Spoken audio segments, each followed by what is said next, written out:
ஹரே கிருஷ்ணா. மீண்டும் இஸ்கான் சேலமுடைய இந்த தொடர் பாகவத சொற்பொழிவு நிகழ்ச்சிக்கு உங்கள் எல்லாரையும் மிகவும் அன்போடு வரவேற்கிறோம்.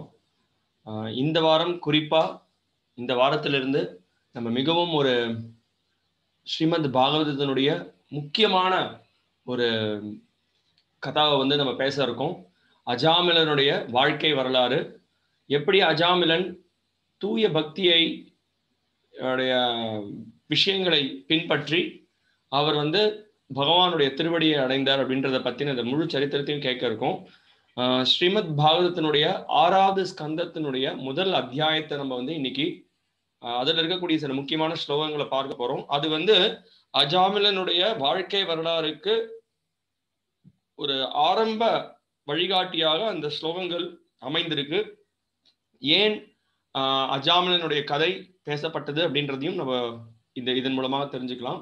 ஸோ இந்த நிகழ்ச்சியை தொடங்குறதுக்கு முன்னாடி நம்மளுடைய வந்தனங்களை நம்மளுடைய குருவிற்கும் பரம்பரைக்கும் நம்ம தெரிவித்து இந்த நிகழ்ச்சியை தொடங்கலாம்.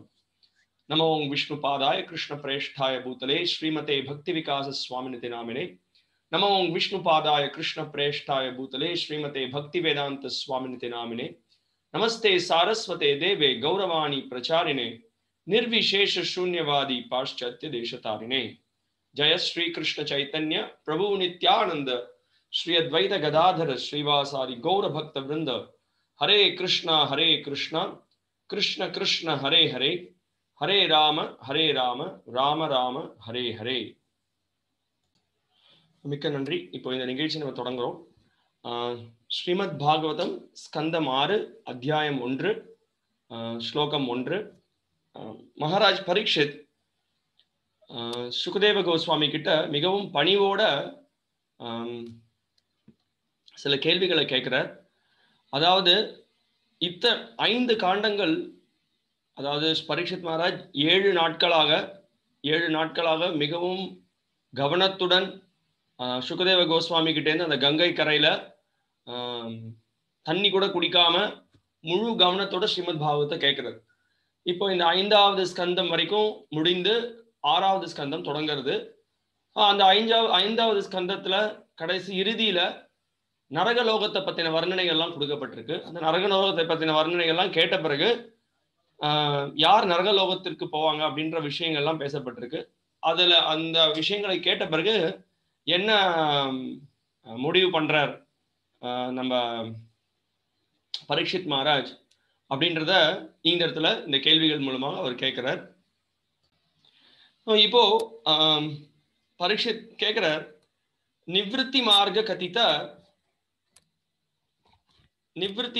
கதித ஆதௌ பகவதா யதா கிரமயோக பலத்பேன பிரம்மணா யத் அசம்ஸ்ருதிஹி அப்படின்னு சொல்றாரு. என்ன சொல்றாரு அப்படின்னா, அதாவது இந்த உங்களுடைய உன்னதமான இந்த லீலைகள் எல்லாம் கேட்ட பிறகு நம்மளுக்கு என்ன தோணிருக்குன்னா, எப்படி இந்த நிவிருத்தி மார்க்கத்தை, அதாவது 2வது ஸ்கந்தத்துல நிவிருத்தி மார்க்கத்தை எப்படி அடையிறதுன்றதை பத்தி நீங்க சொன்னீங்க.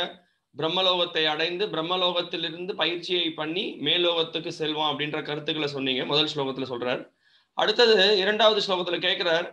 2வது ஸ்லோகத்துல சொல்றார், 3 குணங்கள்னால இந்த ஆன்மான்றது பந்தம் அடைந்து இந்த பிறப்பு இறப்பு அப்படின்ற சுழற்சியில சிக்கிக்கிறான் அப்படின்ற கருத்தையும் சொல்றார். மேலும் பிரவருத்தி மார்க்கத்தை பயிற்சி பண்றது, பிரவருத்தி மார்க்கம் நிவிருத்தி மார்க்கம் 2 மார்க்கம் இருக்கு. நிவிருத்தி மார்க்கம்ன்றது அனைத்து விஷயங்களையும் துறந்து ஒருத்தர் இந்த ஆன்மீக பாதையை முழுமையாக எடுத்துக்கிறது. பிரவருத்தி மார்க்கம்ன்றது கொஞ்சம் ஆன்மீகம் கொஞ்சம் பௌதீகம் அப்படின்ற ஒரு மார்க்கம். ஸோ அது ஒரு சிறந்த மார்க்கம் கிடையாது. ஸோ இந்த பற்றின விஷயங்கள்லாம் நீங்கள் முன்னாடி விளக்கியிருக்கீங்க. மேலும் ஸ்வயம்புவ மனு அவருடைய புத்திரர்கள், நமக்கு துருவ சரித்திரம் கேட்டோம். மேலும் மற்ற பல லீலைகள், தக்ஷ யஜ்யம் கேட்டுட்டு இருக்கோம். இந்த மாதிரி பல லீலைகளை நீங்கள் எல்லாம் விளக்கியிருக்கீங்க. சரி, இப்போ இந்த 5வது ஸ்கந்தத்துல குறிப்பாக நீங்க, இது ரொம்ப அற்புதமான ஸ்லோகம் இது.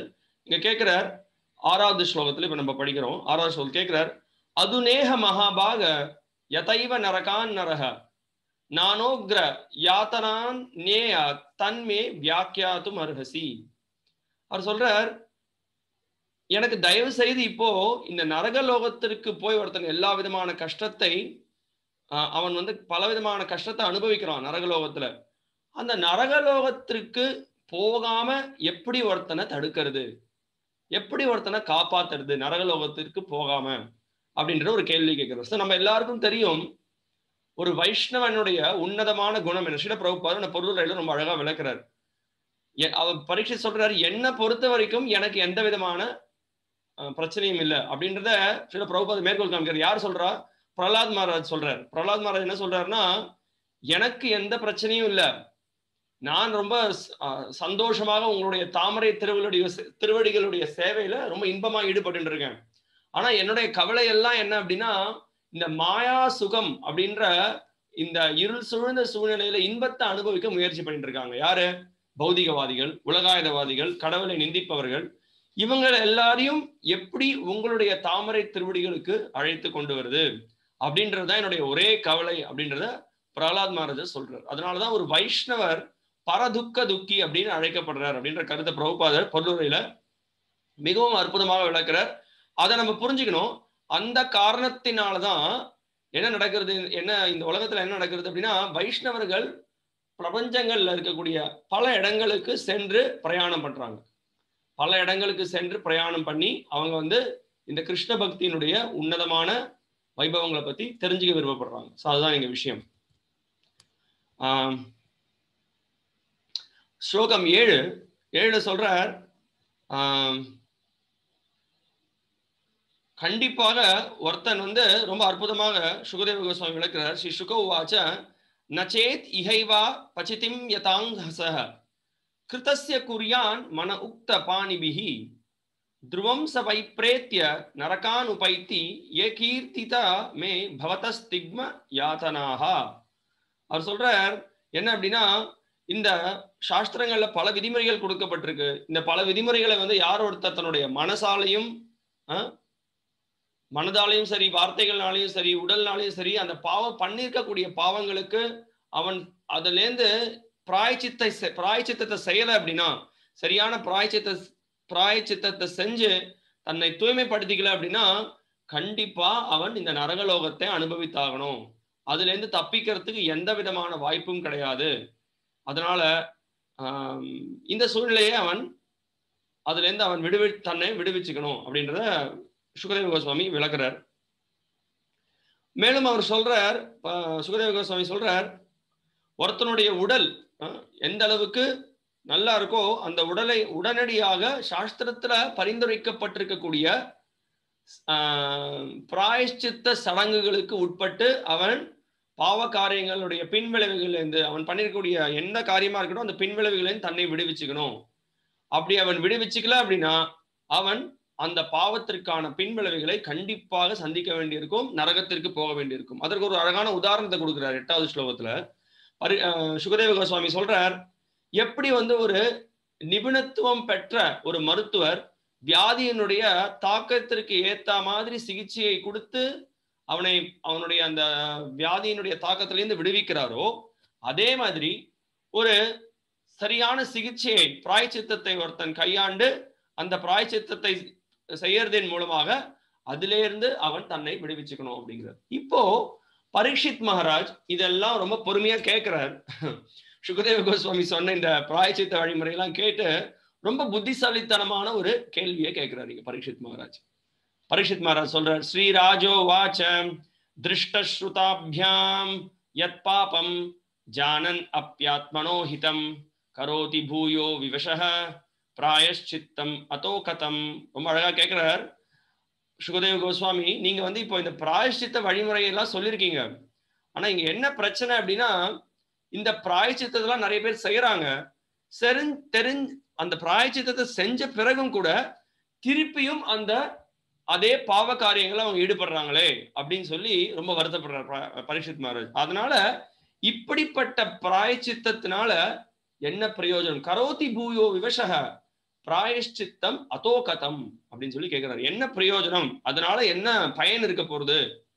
பிரபுபாதர் இந்த மொழிபெயர்ப்புல வார்த்தைக்கு வார்த்தை பொருளுரையில அவர் சொல்றாரு, கதம்னா என்ன, அதனால என்ன பயன் அப்படின்ற கேள்வி கேட்கிறார். ஸோ அதான் நம்ம பார்க்கிறோம். இன்னைக்கு நடைமுறை உலகத்துல அப்படிதான் நடக்கிறது. எவ்வளவோ ஒருத்தன் பாவகாரியங்கள் செய்யறான், பாவகாரியங்கள் செஞ்சுட்டு அந்த பாவகாரியங்கள் அவன் வந்து உதாரணத்துக்கு நம்ம ஒரு உதாரணத்தை எடுத்துக்கலாம். ஒருத்தன் என்ன பண்றான், பஸ்ல பிக் பாக்கெட் பண்றான், நிறைய இந்த மாதிரி திருட்டுத்தனம் பண்ணி பணத்தை சம்பாதிக்கிறான், அவனை ஜெயில பிடிச்சு போட்டுடுறாங்க. ஸோ ஜெயில வந்து என்ன பண்றாங்க, அவனுக்கு வந்து நிறைய அதிகமான வேலை தராங்க, அவனை உதைக்கிறாங்க. ஒரு விதமான பிராயச்சித்தம் தான் அது. அவன் சிறைச்சாலையில எல்லா விதமான கஷ்டத்தையும் அனுபவிக்கிறான். சரியா? அதெல்லாம் பண்ணிட்டு அவன் என்ன பண்றான் அப்படின்னா, திருப்பியும் அவனை வந்து சரி 6 மாசம் கழிச்சு அவனை ரிலீஸ் பண்றாங்க ஜெயில இருந்து. சிறைச்சாலையில ரிலீஸ் பண்றாங்க. வெளில வரான். வெளில வந்து முதல்ல வெளில வரான். வெளில வந்த முதல் நாளே அவனுக்கு என்ன பண்றது, கை உறுத்துது. என்ன பண்றதுன்னு தெரியல. உடனடியாக பஸ்ல ஏறான், இல்லை எங்கேயோ போறான், உடனடியா அந்த பிக் பாக்கெட்ல ஈடுபடுறான். இல்லையா? ஏன் இப்படி ஈடுபடணும்? ஏன்னா அவனுக்கு தானே அவனுக்கு நல்ல ஒரு என்ன பின்பற்றணும், எதை பின்பற்றக்கூடாது, எப்படி ஒருத்தன் தன்னை அவனை தூய்மைப்படுத்திக்கணும் அப்படின்ற வழிமுறை தான் கொடுக்கப்பட்டிருக்கு அப்படின்னு நம்ம ஒரு கேள்வி கேட்கலாம். அப்படி கேள்வி கேட்கறது புத்திசாலி. அந்த கேள்விதான் இப்போ பரீட்சித் மகாராஜ் கேட்கிறார். பரீட்சித் மகாராஜ் அவர் சொல்றார், என்ன பிரயோஜனம்? பிராயச்சித்த வழிமுறைகள் எவ்வளவோ இருக்கு, அந்த பிராயச்சித்தெல்லாம் செய்யறதின் மூலமாக அவன் திருப்பியும் அதே பாவத்தை பண்றானே, அதனால என்ன பயனடைய போறான் அப்படின்ற கேள்வி கேட்கிறார். இப்போ நான் வந்து ஒரு ஸ்லைட் ஷேர் பண்ண போறேன், கொஞ்சம் அதை பாருங்க. ஓகே, இப்போ அடுத்த ஸ்லோகத்துல சுகதேவ கோஸ்வாமி கேட்கிறார், பரீட்சித் மகாராஜ் கேட்கிறார், क्वचिन् निवर्तते भद्रात् क्वचिन् चरति तत् पुनः प्रायश्चित्तम अतोपार्த்தம் மன்யே குஞ்சர சௌச்சவத். ரொம்ப அழகா சொல்றார்.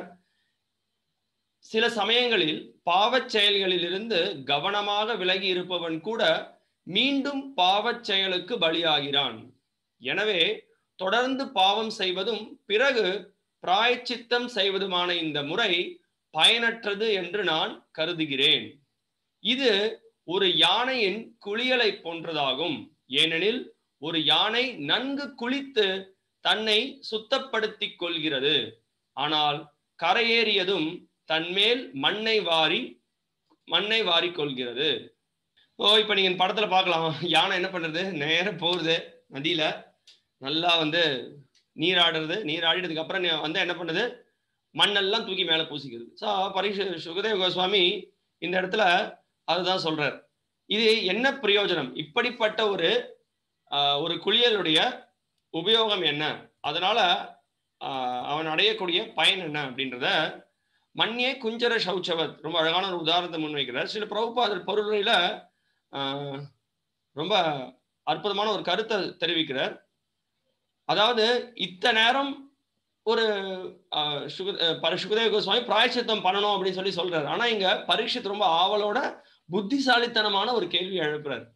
இந்த புத்திசாலித்தனமான கேள்வியை பரீட்சித் கேட்டதுனால சுகதேவ கோஸ்வாமி ரொம்ப திருப்தி அடைகிறார். இதன் மூலமாக என்ன பேசப்படுறது, சுகதேவ கோஸ்வாமி பரீட்சித் மகாராஜ் எந்த அளவுக்கு கவனத்தோட இருக்கார், அவரால் வந்து இந்த சூக்ஷ்மமான விஷயங்களை புரிஞ்சுக்க முடியுறதா அப்படின்றத சோதிக்கிறார். அதே சமயத்துல பரீட்சித் மகாராஜால உடனடியாக இந்த பிராயஷ்சித்தத்துல ஒரு தவறு இருக்கு அப்படின்றத அவரால் பார்க்க முடியுது. இந்த உடனடியாக இந்த கேள்வியின் மூலமாக சுகதேவ கோஸ்வாமி கிட்ட வேற ஏதாவது ஒரு வழிமுறையை சொல்லுங்க, எனக்கு இந்த வழிமுறை வேண்டாம், இந்த வழிமுறை எந்த விதமான ஒரு பயனையும் கொடுக்க போறது இல்லை, ஏன்னா மறுபடியும் பாவம் செய்யறதின் மூலமாக என்ன லாபத்தை ஒருத்தன் பெற போறான் அப்படின்ற ஒரு கேள்வியை நம்ம எழுப்பலாம். ஸோ அதனால இந்த இடத்துல பார்க்கலாம்,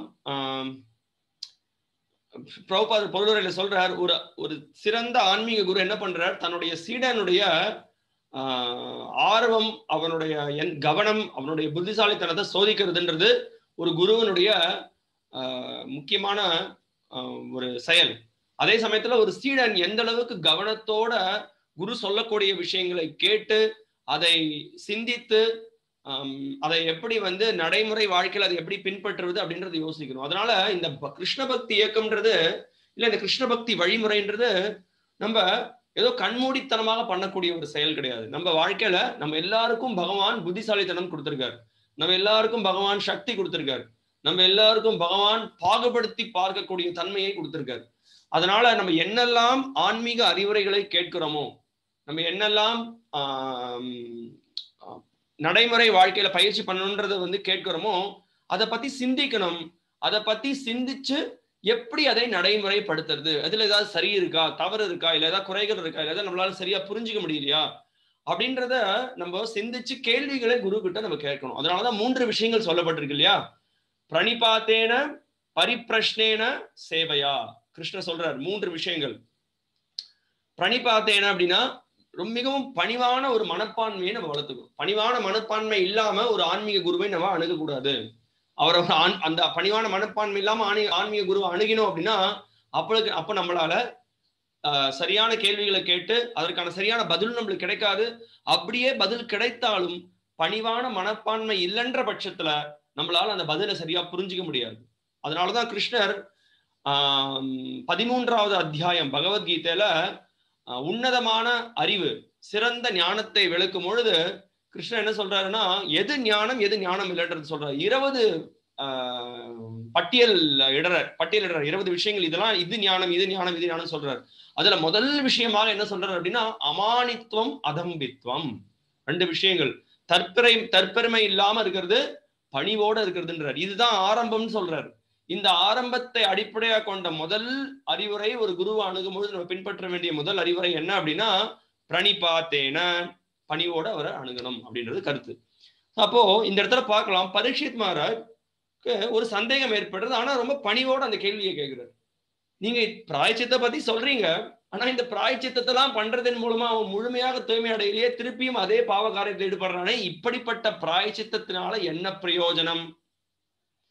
அதனால தயவு செய்து இந்த கேள்வியின் மூலமாகவே சுகதேவ கோஸ்வாமியால புரிஞ்சுக்க முடியும், பரீட்சத்துக்கு திருப்தி அடையல, சோ வேற ஏதாவது வழிமுறை இருக்கா, வேற ஏதாவது சிறந்த பாதை இருக்கா அப்படின்றத கேட்கிறாரு. அப்போ இங்க என்ன ஆகுது, பரீட்சித் மகாராஜுக்கு ஒரு தேர்வு நடத்தப்பட்டிருக்கு. அந்த தேர்வுல பரீட்சித் மகாராஜ் பாஸ் ஆயிட்டார். ரொம்ப அழகான கேள்வி கேட்கிறார் சுகதேவ கோஸ்வாமி. சரி, இவன் என்ன ஆர்வத்தோட இருக்கானா, இல்ல ஏதோ சும்மா எல்லாத்துக்கும் இப்படி தலையை வண்டை ஆட்டிகிட்டே இருக்கானா அப்படின்னு சொல்லி பாக்குறாரு. இல்ல, பரீட்சித் வந்து ரொம்ப சிறந்த பகவானுடைய பக்தன். சிறந்த நம்ம பரீட்சித் மகாராஜோட உன்னதமான குணங்கள்லாம் நம்ம பாக்குறோம் முதல் ஸ்கந்தத்துல. எப்பேற்பட்ட ஒரு உன்னதமான ராஜாவா இருந்தார், எந்த அளவுக்கு சாஸ்திரங்களை படிச்சுருந்தார், எந்த அளவுக்கு பகவானுடைய உன்னதமான குணம், நாமம், ரூபம், குணம், நிலைகளை லயிச்சிருந்தார் அப்படின்ற அந்த உன்னதமான அவருடைய வைபவங்கள்லாம் கேட்டோம் அப்படின்னா, எப்பேற்பட்ட ஒரு ராஜா, அவரால் தானே இப்படிப்பட்ட ஒரு முடிவு எடுக்க முடிஞ்சது. என்ன முடிவு எடுக்க முடிஞ்சது? உனக்கு இன்னும் 7 நாட்கள் தான், 7 நாள் தான் இருக்கு. 7 நாள்ல நீ வந்து உன்னை வந்து நீ வந்து இறந்து போற ஒரு பாம்பு வந்து உன்னை வந்து அந்த பாம்பினுடைய கடினால நீ வந்து பாம்போட பாம்போட கடினால் இறந்து போவ.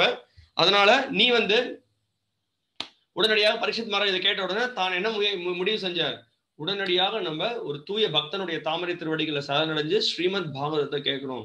அவங்க இருக்கக்கூடிய உன்னதமான ரிஷிகள், இருக்கக்கூடிய எல்லா உயர்ந்த சான்றோர்கள் எல்லார்கிட்டையும் சாலச் சிறந்த காரியம் என்னன்னு கேட்கிறார். அப்போ எல்லாரும் கங்கை கரையில வந்து ஸ்ரீமத் பாகவதத்தை அவர் கேட்கணும்னு முடிவு பண்றாரு. அது அவ்வளவு சாதாரணமான ஒரு விஷயம் கிடையாது, ஒரு எளிமையான ஒரு விஷயம் கிடையாது. ஏன்னா உடனடியாக எல்லாத்தையும் துறந்து நான் கிருஷ்ணருடைய கதால ஆழ்ந்து போகணும் அப்படின்ற ஒரு முடிவு ஒரு உயர்ந்த பக்தனாலதான் இப்படிப்பட்ட ஒரு முடிவு எடுக்க முடியும். உடனடியாக அந்த இடத்துல பற்றற்று இருக்கக்கூடிய ஒரு சூழ்நிலையை வெளிப்படுத்தி கிருஷ்ணரை பத்தி கேட்கறதுல முழு ஆர்வம்னா என்ன, ஒரு மணி நேரத்துக்கு ஒரு தடவை 10 நிமிஷம் பிரேக்கா இல்ல, 24 மணி நேரமும் முழுமையாக ஆழ்ந்திருந்தார். தண்ணி கூட குடிக்கல பரீட்சித் மகாராஜ். 7 நாள் காலை இரவு முழு தொடர்ந்து இடைவெளி இல்லாம அவர் பாகவதத்தை கேட்டார். சோ அதுதான் அவர் சவணத்துக்கு பக்குவத்தை அடைந்தவர் பரீட்சித். சோ இங்க நம்ம பார்க்கலாம், இந்த பரீட்சித் மகாராஜோட இந்த அற்புதமான கேள்வியினால மிகப்பெரிய அளவுல திருப்தி அடைஞ்சார் யார், சுகதேவ கோஸ்வாமி. சுகதேவ கோஸ்வாமி அதற்கு பிறகு 11வது ஸ்லோகத்தில் பதில சொல்றார். ஸ்ரீ பாதராயணீர் உவாச்ச கர்மணா கர்ம நிர்ஹாரோ நயாத்யாந்திக ஈஷ்யதே அவித்வத் அதிகாரித்வாத் பிராயஷ்சித்தம் விமர்சனம். அவர் சொல்றார், கண்டிப்பாக நீ கேட்கக்கூடிய கேள்வி நல்ல கேள்விதான். இந்த பிராயச்சித்தத்தை பண்றதன் மூலமாக ஒருத்தன் வந்து என்ன பண்றான், அவன் பண்ண பாவத்திலேருந்து முழுமையாக விடுதலை அடைஞ்சிருது இல்லை, அவன் வந்து அதுல இருந்து படிப்படியா சில அந்த பிராயச்சித்தத்தினுடைய விதிமுறைகள் எல்லாம் பின்பற்றுவதின் அந்த விதிமுறைகளை பின்பற்றுறான். அதன் மூலமாக அவன் வந்து என்ன பண்றான், அவன் முழுமையாக ஞானத்துக்கு வந்துடுறது இல்லை, அவன் அறியாமையில தான் இருக்கான். ஆனா எப்படியோ அந்த சூழ்நிலையிலேருந்து அந்த அவனுடைய பின் விளைவுகளை தாமதப்படுத்திடுறான், தள்ளி போட்டுடுறான். அதான் நடக்கிறது. ஏன்னா அவன் பண்ணிருக்கக்கூடிய பாவத்தினுடைய மூல காரணம், அதனுடைய விதை, அதனுடைய மூல ஆசைகள் வேரோட அது அகற்றப்படுவதில்லை. இப்போ இந்த இடத்துல 2 வழிமுறைகளை பத்தி சுகதேவ கோஸ்வாமி 2 வழிமுறைகளை வந்து கொடுக்கிறார். இந்த பிராயஷ்சித்தத்தில் 2 விதமான வழிமுறைகள் இருக்கு. விமர்சனம் அப்படின்றது சொல்லப்படுறது, பிராயஷ்சித்தம், விமர்சனம். அப்போ உண்மையான பிராயஷ்சித்தம் என்ன அப்படின்னா, முதல்ல வந்து ஒரு கர்ம காண்டத்தை பத்தி விளக்குறார், அதுக்கப்புறம் ஞான காண்டத்தை பத்தி விளக்குறார். கர்ம காண்ட செயல்கள்லாம் ஒருத்தன் செய்யறதன் மூலமாக என்ன பண்றான், அவன் சொர்க்கலோகத்தை அடைகிறான். அந்த சொர்க்கலோகத்தை அடைந்தாலும் கூட அந்த லோகத்திலிருந்து ஷீனே புண்ணியே மர்த்தியலோகம் விஷந்தி, திருப்பியும் அந்த சொர்க்கலோகத்திலிருந்து அவன் வீழ்ச்சி அடைந்தாக வேண்டும். திருப்பியும் அவன் என்ன பண்றான், இந்த பூலோகத்துக்கு வரான், அவனுக்கு மனித பிறவி கிடைத்ததுன்னா திருப்பியும் கர்மகாண்டத்தில் ஈடுபடுறான், திருப்பியும் மேல போறான், கீழே வரான், மேல போறான், கீழே வரான். ஸோ இது வந்து புத்திசாலித்தனமான ஒரு செயல் கிடையாது. ஞான காண்டத்தில் ஈடுபடுறதின் ஞான மார்க்கத்தை அவன் பின்பற்றுவதன் மூலமாக அதிகபட்சம் அவனால என்ன பண்ண முடியும், அவன் பகவானோட இரண்டென கலக்க முயற்சி பண்றான். அந்த ஞானத்தின் மூலமாக துறவுல ஈடுபடுறான். துறவுல ஈடுபட்டு வேதங்கள், வேதாந்த நூட்கள் எல்லாம் ரொம்ப ஆராய்ந்து படிக்கிறான், பிரம்மச்சரியத்தை கடைபிடிக்கிறான், இந்த காரியங்கள் எல்லாம் பண்றான். அதெல்லாம் பண்ணாலுமே கூட அந்த நான் தான் அனுபவிப்பாளன், நான் பகவானுடைய தாசன், பகவான்ற ஒரு நபர் அப்படின்ற கருத்து இல்ல, கடவுளோட இரண்டென கலக்கணும், அல்லது முக்தியை நான் அடையணும், இந்த கஷ்டங்களை தான் நிவர்த்தி பெறணும் அப்படின்ற ஒரு நோக்கத்தோட அந்த பயிற்சியில் ஈடுபடுறான். அதுவும் முழுமையான அனைத்து விதமான பாவத்திலிருந்து விடுதலையை கொடுத்துடாது அப்படின்ற கருத்தை சுகதேவ கோஸ்வாமி விளக்குறார். இங்க ஒரு அழகான ஒரு உதாரணத்தை கொடுக்கிறார் சுகதேவ கோஸ்வாமி சொல்றார், இப்போ ஒருத்தனுக்கு வியாதி இருக்கு, அந்த வியாதி உள்ளவன் வந்து கலப்பணம் அடைந்த ஒரு உணவை சாப்பிட்டான்னா பிரச்சனை. ஆனா கலப்பணம் அடையாத ஒரு மருத்துவர் பரிந்துரைச்சிருக்கக்கூடிய கலப்பணம் அடையாத ஒரு உணவை சாப்பிட்டான் அப்படின்னா என்ன ஆகும், அவனுக்கு ஏற்பட்ட வியாதியிலிருந்து கொஞ்சம் கொஞ்சமா அவன் வந்து நிவர்த்தி அடைவான். ஸோ அது மாதிரி இந்த ஞான மார்க்கத்தை பின்பற்றுவதன் மூலமாக அவனால முக்தி அடைய முடியும். ஆனா அந்த முக்தியின் இறுதி நோக்கமானது அவனுக்கு இருக்கக்கூடிய அந்த கலப்பணங்கள்ல இருந்து முழுமையாக விடுதலை அடைஞ்சிட முடியாது. விடுதலை அடையறான் எதுல இருந்து, இந்த பௌதிக பிரபஞ்சத்தினுடைய தாக்கத்தில இருந்து விடுதலை அடையறான். அதிகபட்சம் பிரம்மனை அவனால் அடைய முடியும். ஆனா அதுவும் ஒரு சிறந்த வழிமுறை கிடையாது, ஒரு சாதகமான வழிமுறை கிடையாது. ஏன் இந்த பௌதிக உலகத்திலிருந்து பிறப்பு, இறப்பு, முதுமை, நோயின்ற சுழற்சியிலிருந்து விடுதலை அடைஞ்சிடுறான் ஞான மார்க்கத்தை பின்பற்றுவதன் மூலமாக. ஆனா அவனுடைய கதி என்ன, அவனுடைய கதி பிரம்மன்ல போய் ஐக்கியம் ஆகணும்னு நினைக்கிறான். ஆனா அந்த பிரம்மன்ல ஐக்கியம் ஆகணும்னு முடிவு பண்ணாலும் அந்த அவனுடைய தபோபலத்தின் காரணத்தினாலையும் அவனுடைய ஞானத்தின் காரணத்தினாலையும் தீவிரமான விரதங்களை கடைபிடிக்கிறதின் காரணத்தினாலையும் அவன் வந்து அந்த பிரம்மன்ற நிலையை அடைந்தாலும் அந்த நிலையிலிருந்து வீழ்ச்சி அடைந்து ஆக வேண்டும் அப்படின்ற கருத்தை சுகதேவ கோஸ்வாமி ரொம்ப அழகாக பரிசுக்கிட்ட சொல்றார். ஏன்யே அரவிந்தாக்ஷ விமுக்த மானினஸ் துவயஸ்த பாவாத் அவிசுத்த புத்தய. அவிசுத்த புத்தய, புத்தி தூய்மை அடையல, சுத்த புத்தியாக இல்ல, அவிசுத்தம். என்ன இங்க அவிசுத்தம், நான் தான் அனைத்தையும் கட்டுப்படுத்துவன், நானும் கடவுளும் ஒண்ணு அப்படின்ற ஒரு கருத்து அவன்கிட்ட ஆழமாக இருக்கு. துறவை மேற்கொண்டாலும் சரி, தூய்மையான வாழ்க்கையை பின்பற்றிருக்கான், பிரம்மச்சரியத்தை கடைபிடிச்சிருக்கான், அதெல்லாம் பண்ணியிருந்தாலும் சரி, இங்க என்ன பிரச்சனை அப்படின்னா அவிசுத்த புத்தி முழுமையாக தூய்மை அடையப்படல, ஞானத்தை பெற்றிருந்தாலும் கூட. ஏன்னா அந்நிய அரவிந்தாக்ஷ அந்த தாமரை போன்ற கண்களை உடைய பகவான் ஹரியினுடைய சேவையில அவர் ஈடுபடல. விமுக்த மானினா ஆயிட்டா. அதனால ஆருஹ்ய கிருச்ரேன பரங் பதங் தத பதந்தியதோ அநாதிருத யுஷ்மதங்கிரேக. அப்படி அவன் வந்து அந்த பிரம்மனை என்ற நிலையை அடைந்தாலும் கூட அந்த தனித்து இன்பத்தை அனுபவிக்கணும், நானும் கடவுளும் ஒண்ணு அப்படின்ற அந்த கருத்தினால அந்த ஞானியாக இருக்கக்கூடியவன் மீண்டும் இந்த பூலோகத்திற்கு அவன் அங்க வந்து பிறந்து திருப்பியும் அவன் வந்து இந்த உலகாயுத செயல்களை அவன் ஈடுபடுறான். அதான் இங்க விஷயம். இப்போ ஒரு இப்போ நம்ம வந்து திருப்பி நான் வந்து ஒரு ஸ்லைட் ஷேர் பண்றேன். இப்படி நம்ம வந்து அதை பார்க்கலாம். இந்த இடத்துல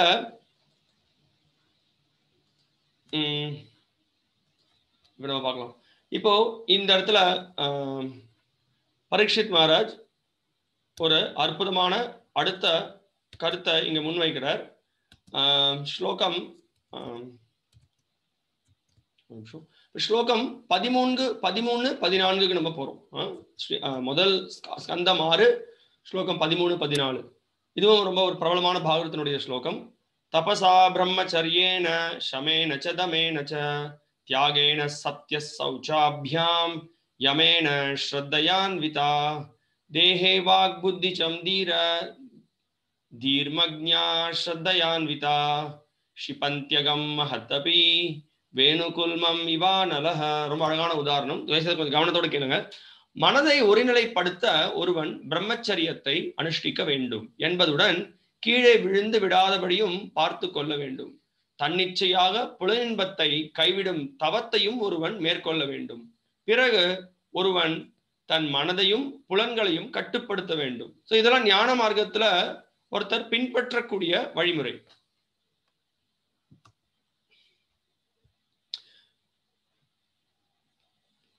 தான தர்மங்களை செய்ய வேண்டும். தானம் செய்யறது, தர்மங்களை செய்யறது, சத்தியத்தை கடைபிடிக்க வேண்டும். சுத்தம், அஹிம்சை ஆகியவற்றை கடைபிடிக்க வேண்டும். கட்டுப்பாட்டு விதிகளை பின்பற்ற வேண்டும். மேலும் பகவானின் புனித நாமத்தை தினமும் ஜபிக்க வேண்டும். இவ்வாறாக சமய கோட்பாடுகளை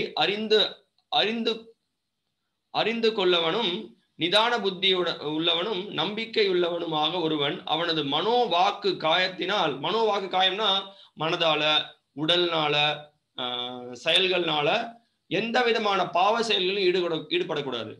எல்லா பாவங்களிலிருந்தும் தற்காலிகமாக தூய்மை அடைகிறான். இப்பாவங்கள் ஒரு மூங்கில் புதரின் அடியில் உள்ள உலர்ந்த இலைகளை போன்றவையாகும். அந்த இலைகள் நெருப்பினால், இங்க ஒரு படம் இருக்கு பாருங்க, இந்த ஒரு பெரிய ஒரு நெருப்பு வருது, இந்த மூங்கில்லாம் வந்து எரிஞ்சு போயிடுது. ஆனா இங்க என்ன நடக்குது பாருங்க, இந்த ஸ்லோகத்தை என்ன சொல்ல இருக்கு, வேணு குல்மம் இவானலக ஷிபந்த்யகம் மஹத் அபி. இப்பாவங்கள் ஒரு மூங்கில் புதரின் அடியில் உள்ள உலர்ந்த இலைகளை போன்றவை ஆகும். அந்த இலைகள் நெருப்பினால் எரிந்து போகக்கூடும் என்றாலும் அவற்றின் வேர்கள்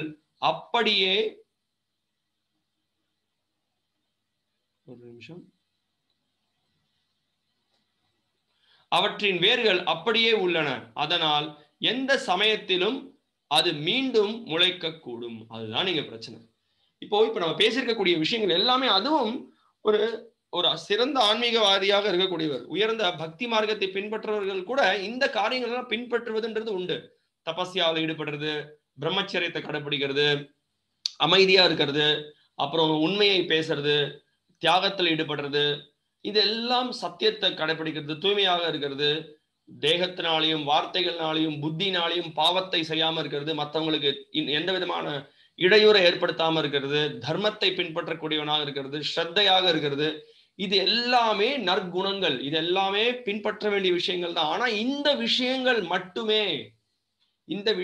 மட்டுமே இப்படி இதெல்லாம் பின்பற்றுறது மூலமாக நல்ல குணத்தோட நல்லா ஒருத்தர் இருப்பார். ஆனா அந்த வேர்ல இருக்கக்கூடிய பாவத்திலிருந்து ஒருத்தன் விடுதலை அடைய மாட்டான் அப்படின்றது மிகவும் முக்கியமான கருத்துங்க. அதுதான் இந்த இடத்துல சுகதேவ கோஸ்வாமி மேற்கோள் காமிக்கிறார். சுகதேவ கோஸ்வாமி சொல்றார், இதுதான் இந்த பிராயச்சித்த வழிமுறைகள் மற்ற வழிமுறைகளில் ஏற்படக்கூடிய பிரச்சனை இதுதான் அப்படின்ற கருத்தை சொல்றாரு. ஸ்ரீல பிரபுபாதர் இதனுடைய பொருளுரையில ரொம்ப அற்புதமாக சொல்றார். எப்படி ஒருத்தர் வந்து தவத்தை பின்பற்றணும், எப்படி இது எல்லாமே எப்படி கிருஷ்ணருக்கோசரம் பண்ணணும், இந்த காரியங்கள் எல்லாமே பகவானோட திருப்திக்கோசரம் பண்ணணும், எப்படி ஒருத்தனை சகிப்புத்தன்மையை வளர்த்துக்கணும், அத்தியாத்மிகா, அதிபௌத்திகா, அதிதெய்வீகான்ற பலவிதமான இந்த இயற்கையினுடைய சீற்றங்கள், மற்றவர்களால் ஏற்படக்கூடிய சீற்றங்கள், அதுக்கப்புறம் நம்மளுடைய மனதிலேருந்தே ஏற்படக்கூடிய பலவிதமான பிரச்சனைகள், இதுல இருந்தெல்லாம் எப்படி நம்மளை வந்து விடுவிச்சுக்கிறது அப்படின்றதெல்லாம் நம்ம பார்க்கணும். இது எல்லாமே பண்ணாலும் கூட இங்க என்ன பிரச்சனை, வேறுல இருக்கக்கூடிய அந்த உலகாயுத ஆசைகள், பாவம் செய்யணுன்ற எண்ணம், அதுல இருந்து நம்ம விடுதலை அடைய முடியாது அப்படின்றது கருத்து. இப்போ இதோட ஒரு சிறந்த வழிமுறை என்ன, வேற என்னதான் பண்றது அப்படின்ற கேள்வியை கேட்கும்போது சுகதேவ கோஸ்வாமி இதை சொல்லிட்டு இப்போ ரொம்ப முக்கியமான ஒரு ஸ்லோகத்துல என்ன மார்க்கம், இந்த பக்தி யோகம் அப்படின்ற இந்த சிறந்த வழிமுறை எப்படி நம்மள வந்து உயர்த்தும், எப்படி நம்மள வந்து இந்த எல்லா விதமான பாவ விளைவுகளையும் நம்மள விடுவிக்கிறது அப்படின்றத விளக்குறாரு. அப்ப சுகதேவ கோஸ்வாமி சொல்றாரு, இப்ப நீங்க இந்த படத்தை பாருங்க. இப்போ மேகங்கள் கூட்டங்கள் இருக்கு. ஒரு இப்ப சூரியன் வந்து உதிக்கக்கூடிய ஒரு சூழ்நிலை ஆட்டம் இருக்கு இந்த படத்துல. இப்ப நம்ம மேலும் பார்க்கலாம். கேச்சித் ரொம்ப ரொம்ப பிரபலமான ஸ்லோகம் இது, பாகவதோட பிரபலமான ஸ்லோகம். கேச்சித் கேவலயா பக்தியா வாசுதேவ பராயணாஹ அகம் அகம் துன்வந்தி கார்ஸ்னேன நீஹாரம் இவ பாஸ்கரஹ. இங்க இந்த ஸ்லோகம் ரொம்ப கேச்சித் கேவலயா பக்தியா. கேவலா பக்தி அப்படின்னா சுத்த பக்தி, உயர்ந்த பக்தி, தூய்மையான பக்தி. யாருக்கு பண்ணணும்? வாசுதேவ பராயணாகா. அந்த வாசுதேவர் தூய்மையா பகவான் ஸ்ரீ கிருஷ்ணர் அவருடைய தாமரை திருவடிகளுக்கு எவன் ஒருவன் தூய பக்தியில ஈடுபடுறானோ அதனுடைய விளைவு என்ன? அகம் துன்வந்தி கார்ஸ்னேன நீஹாரம் இவ பாஸ்கரஹ. இங்க ரொம்ப அழகாக சொல்லப்பட்டிருக்கு. அகம் துன்வந்தி கார்ஸ்னேன, பாவ விதைகள் மீண்டும் உயிர்த்தெழ வாய்ப்பில்லாதபடி அவற்றை வேருடன் பிடுங்கி எறிய முடியும். எதால? பாவ விளைவுகள் என்னெல்லாம் பாவ விளைவுகளுடைய விதை இருக்கோ அந்த விதையும் அகற்றப்படும். அந்த விதையை உருவாக்கக்கூடிய மற்ற எல்லா விஷயங்களும் முழுமையாக வேருடன் அகற்றப்படும் அப்படின்னு இந்த ஸ்லோகத்தை சொல்லப்பட்டிருக்கு. அதற்கு என்ன உதாரணம் கொடுக்கப்பட்டிருக்கு? கொடுக்கப்பட்டிருக்கூடிய உதாரணம் நீஹாரம் இவ பாஸ்கர. எப்படி வந்து சூரியன் வந்து முழுமையாக கூட உதிச்சிருக்க வேண்டாம், ஒரு ஆரம்ப காலங்காலத்தால் நம்ம பார்க்கலாம். பனிமூட்டம் இருக்கும்போது அந்த பனிமூட்டம் இருக்கும், அந்த சூரியனுடைய ஒளி கதிர்கள் ஆரம்ப நிலை தான், அந்த ஆரம்ப நிலையிலேயே அந்த பனிமூட்டம் எல்லாம் வந்து மறைந்து போயிடும். ஸோ அது மாதிரி இந்த பக்தியினுடைய வழிமுறை, இந்த ஏற்றமானது அந்த அளவுக்கு சக்தி வாய்ந்தது. இந்த பக்தியை பயிற்சி செய்வதன் மூலமாக ஒருத்தரால எல்லா விதமான பாவ விளைவுகள் இருந்தும் விடுதலை அடைய முடியும் அப்படின்ற கருத்தை ரொம்ப அகம் துன்வந்தி கார்ஸ்னேன நீஹாரம் இவ பாஸ்கரஹன் ரொம்ப அழகாக சுகதேவ கோஸ்வாமி விளக்குறார். சுகதேவ கோஸ்வாமி சொல்றார், சுகதேவ கோஸ்வாமி சொல்றாரு என்ன விளக்குறார் அப்படின்னா, மிகவும் கடினமான பயிற்சி. என்ன கடினமான பயிற்சி? இந்த அஷ்டாங்க யோகம் போன்ற மற்ற வழிமுறைகள் எல்லாம் ஒருத்தன் பின்பற்றுவதன் மூலமாக ஒருத்தனால வந்து என்ன ஆகுது, அவனால வந்து இந்த எல்லா விதமான பாவ விளைவுகள்ல இருந்து விடுதலை அடைகிறது மிகவும் கடினமானது. ஸோ இப்போ சுகதேவ கோஸ்வாமி ரொம்ப அழகாக இந்த ஸ்லோகத்தை மேற்கோள் காமிச்சு பிரபுபாதர் பொருளுரையில ரொம்ப அழகான வழிமுறைகள்லாம் வந்து இங்க ஒரு சில மிக முக்கியமான ஸ்ரீமத் பாகவத ஸ்லோகங்களை மேற்கோள் காமிக்கிறார். பிரம்மதேவருடைய பிரார்த்தனையில பிரம்மா என்ன சொல்றாரு அப்படின்னா, ஸ்ரேய ஸ்ருதிம் பக்திம் உதஸ்ய தே விபோ கிளிஷ்யந்தி கேவல போத லப்தயே தேஷாம் அசௌ கிளேஷல ஏவ சிஷ்யதே நான்யத்யதா ஸ்தூல துஷாவகாத்தினாம். பக்தி, அதாவது பக்தி அப்படின்ற வழிமுறையை ஒதுக்கி எவன் ஒருவன் இந்த ஞான மார்க்கத்தையோ இல்ல கர்மகாண்டத்தை ஒருத்தன் முயற்சி பண்றானோ, அப்படிப்பட்ட முயற்சி வந்து எப்படின்னா, அதாவது நெல்லெல்லாம் எடுத்தாச்சு, இந்த அறுவடை செய்யும் போது நெல்லெல்லாம் எடுத்தாச்சு, அப்ப அந்த மீதி இருக்கக்கூடிய அந்த வைக்கோலை போட்டு தரையில அடிச்சுக்கிட்டே இருந்தோம்னா ஏதாவது பிரயோஜனம் இருக்கா? ஒரு விதமான பிரயோஜனமும் இல்லை. அப்படிப்பட்ட ஒரு வழிமுறை தான் மற்ற எல்லா மார்க்கமும். அதனால சிறந்த மார்க்கமானது பக்தி மார்க்கமே மிகவும் சிறந்தது, மிகவும் உயர்ந்தது அப்படின்ற கருத்து சொல்லப்பட்டிருக்கு. அப்புறம் இந்த பக்தியை பயிற்சி பண்றதன் மூலமாக ஒருத்தன் அடையக்கூடிய உயர்ந்த பயன் என்ன அப்படின்ற இன்னொரு பாகவதம் ஸ்லோகம் ரொம்ப அழகாக அதனுடைய ஸ்லோகத்திலேயே அந்த விளக்கம் கொடுக்கப்பட்டிருக்கு. பக்தி பரேஷானுபவோ விரக்திர். அந்த பக்தி பயிற்சியில ஒருத்தர் ஈடுபடுறதன் மூலமாக என்ன ஏற்படுறது? அவனுக்கு உடனடியாக பற்றற்று இருக்கக்கூடிய நிலையை ஒருத்தன் வளர்த்துக்கிறான். பரேஷானுபாவோ விரக்திர் அந்யத்ரச ஈஷத்ரிக ஏக காலக.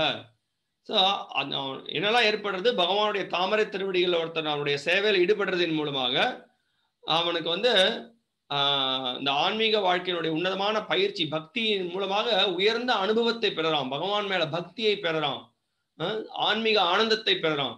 அதே சமயத்துல பற்றற்ற நிலையும் ஏற்படுது. இதெல்லாம் ஒரே சமயத்துல ஏற்படுது. அந்யத்ர சைஷ்த்ரிக ஏக காலஹ பிரபத்யமானஸ்ய யதாஷ்ணதஹ ஸ்யூஸ் துஷ்டி புஷ்டி சுதபாயோனுகாசம். ரொம்ப அழகான உதாரணம் கொடுக்கப்படும். இந்த உதாரணத்தின் மூலமாக நம்ம புரிஞ்சுக்கலாம். பக்தி பயிற்சியின் மூலமாக என்ன ஏற்படுறது? ஒரே சமயத்துல பற்றற்ற ஒரு நிலையை ஒருத்தர் வளர்த்துக்கிறான். அவனுக்கு வந்து பரம அனுபவம், உயர்ந்த அனுபவம். 3 விஷயங்கள்: பக்தி, பரம அனுபவம், விரக்தி.